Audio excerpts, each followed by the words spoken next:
नमस्कार दोस्तों, आपका मेरे YouTube चैनल हिंदी कहानी पर स्वागत है। सूर्पणखा की कहानी पूर्व जन्म में वह कौन थी।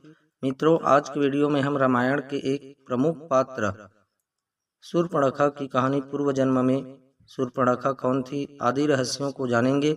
सूर्पणखा की माता का नाम और उसका असली नाम क्या था आदि कई अन्य महत्वपूर्ण तथ्यों से अवगत होंगे। तो दोस्तों, आइए शुरू करते हैं। सूर्पणखा कौन थी। सूर्पणखा महर्षि पुलस्त के पुत्र ऋषि विश्रवा तथा राक्षस सुमाली तथा ताड़का की पुत्री केकसी की पुत्री थी। सूर्पणखा का राक्षसी स्वभाव उसकी माता कैकसी के कारण हुआ। सूर्पणखा के 3 भाई भी थे, जिनमें 2 राक्षस प्रवृत्ति के रावण और कुंभकर्ण तथा एक ऋषि प्रवृत्ति का विभीषण था।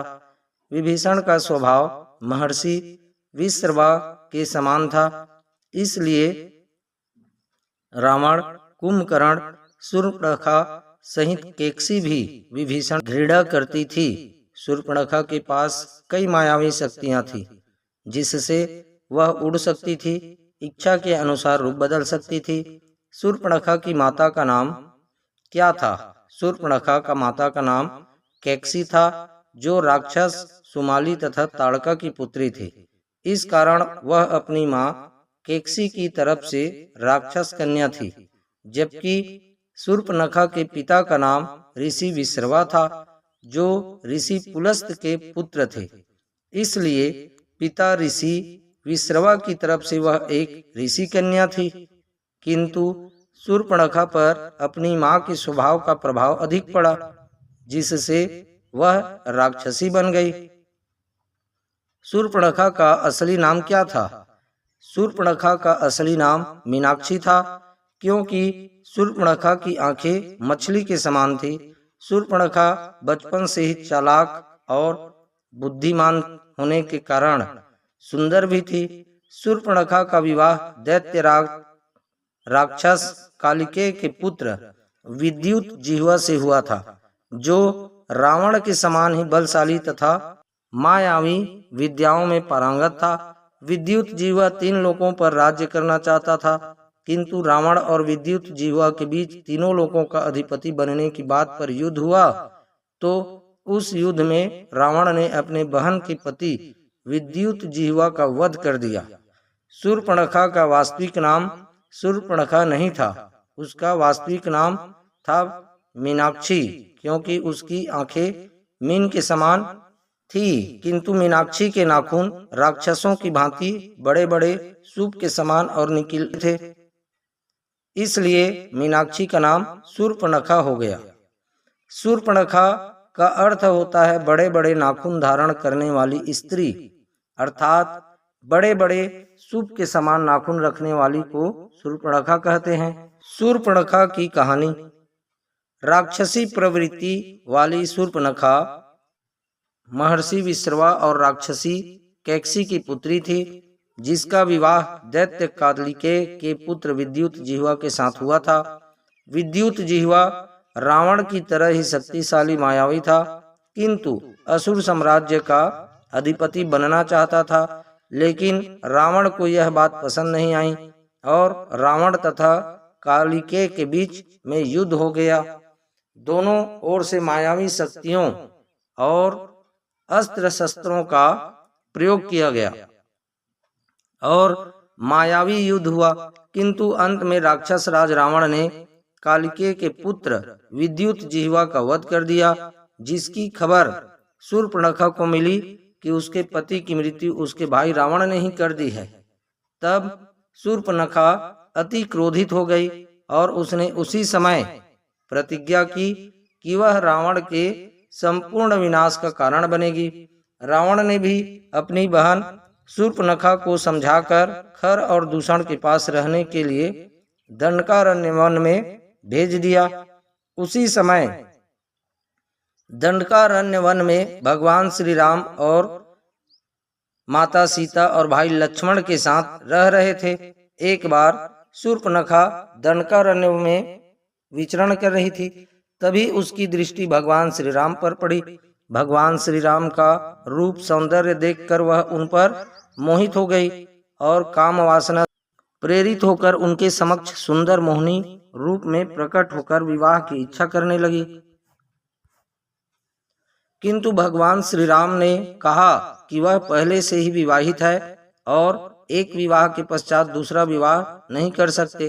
तब वह उनके भाई लक्ष्मण के पास गई, किंतु लक्ष्मण ने भी उसके इस अनुरोध को ठुकरा दिया, जिससे शूर्पणखा आक्रामक होकर सीता पर आक्रमण कर बैठी। तभी लक्ष्मण ने तलवार से शूर्पणखा की नाक काट दी। शूर्पणखा अपनी दुर्दशा देखकर तुरंत महाराज रावण की भरी सभा में पहुंची और अपनी प्रतिशोध लेने के लिए रावण को भड़काने लगी, जिससे रावण ने माता सीता का छल से हरण कर लिया।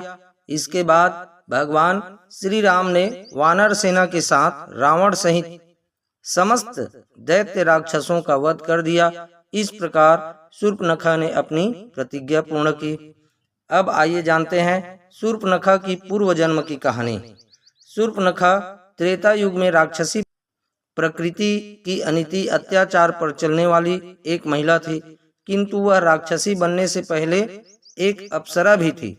वास्तव में शूर्पणखा इंद्रलोक की एक अप्सरा थी, जिसका नाम था नयनतारा। नयनतारा को भी इंद्रलोक में रंभा, मेनका आदि के समान सम्मान प्राप्त था और वह भगवान इंद्र की सबसे प्रिय अप्सराओं में से एक थी। एक बार पृथ्वी लोक पर वज्रा नामक ऋषि घोर तपस्या कर रहे थे। उनकी तपस्या के प्रभाव से तीनों लोकों में हलचल उत्पन्न हो गई, जिससे देवराज इंद्र को अपना इंद्रासन खोने का भय सताने लगा और उन्होंने अप्सरा नयनतारा को बुलाया और कहा कि ऋषि वज्रा की घोर तपस्या के कारण तीनों लोकों में भयंकर भूचाल उत्पन्न होने लगा है। शायद वह इंद्रलोक के अधिपति बनने के लिए ही यह तपस्या कर रहे हैं, इसलिए मैं तुम्हें आदेश देता हूँ, तुम जाकर वज्रा ऋषि की तपस्या को भंग करो। इंद्रदेव का आदेश पाकर नयनतारा उस स्थान पर पहुंची जहां ऋषि वज्रा तपस्या कर रहे थे। नयनतारा की शक्तियों और सौंदर्य के कारण वज्रा ऋषि की तपस्या भंग हो गई, किंतु उन्होंने अप्सरा नयनतारा को एक भयंकर श्राप दे दिया और कहा कि तुमने मेरी जो तपस्या भंग करने का दुस्साहस किया है, इसके लिए तुम राक्षस योनि को प्राप्त करोगी। यह सुनकर नयनतारा ऋषि के चरणों में गिर पड़ी और हाथ जोड़कर बोली, हे ऋषि, इसमें मेरी कोई गलती नहीं है। मैं तो अपने स्वामी इंद्रदेव के आदेश पर आपकी इस तपस्या को भंग करने के लिए आई थी। मेरा इसमें कोई दोष नहीं है, मुझे क्षमा कर दीजिए। नयनतारा के अनुनय विनय के बाद ऋषि वज्रा के हृदय में दया उत्पन्न हो गई और उन्होंने कहा कि मेरा दिया गया श्राप वापस तो नहीं होगा, किंतु तुम्हें राक्षसी रूप में ही भगवान विष्णु रूपी श्री राम के दर्शन करने का सौभाग्य प्राप्त होगा।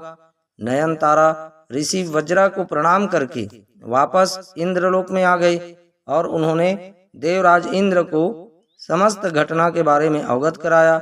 तब भगवान इंद्रदेव ने उन्हें अप्सरा स्वरूप त्याग कर कैकसी और महर्षि की विश्रवा की पुत्री के रूप में जन्म लेने के लिए कहा। इस प्रकार से नयनतारा अप्सरा शूर्पणखा राक्षसी के रूप में उत्पन्न हुई, किंतु उसके मन में भगवान श्री राम से विवाह करने की इच्छा जागृत हो गई तथा अपनी प्रतिज्ञा के कारण उसने राक्षस राज रावण सहित कई दैत्यों के वध का कारण बनी। राक्षस राज रावण के वध के पश्चात शूर्पणखा ने भगवान श्री राम की तपस्या प्रारंभ कर दी। भगवान श्री राम ने प्रसन्न होकर शूर्पणखा को दर्शन दिए और कहा कि जब तुम द्वापर युग में कुब्जा के रूप में जन्म लोगी, उस युग में मैं तुम्हारा कल्याण करूंगा। मित्रों, इस वीडियो में आपने शूर्पणखा कौन थी, शूर्पणखा की कहानी पढ़ी। आशा करता हूं यह वीडियो आपको अच्छा लगा होगा। आपसे अनुरोध है कि आप ज़्यादा से ज़्यादा लाइक और शेयर अवश्य करें।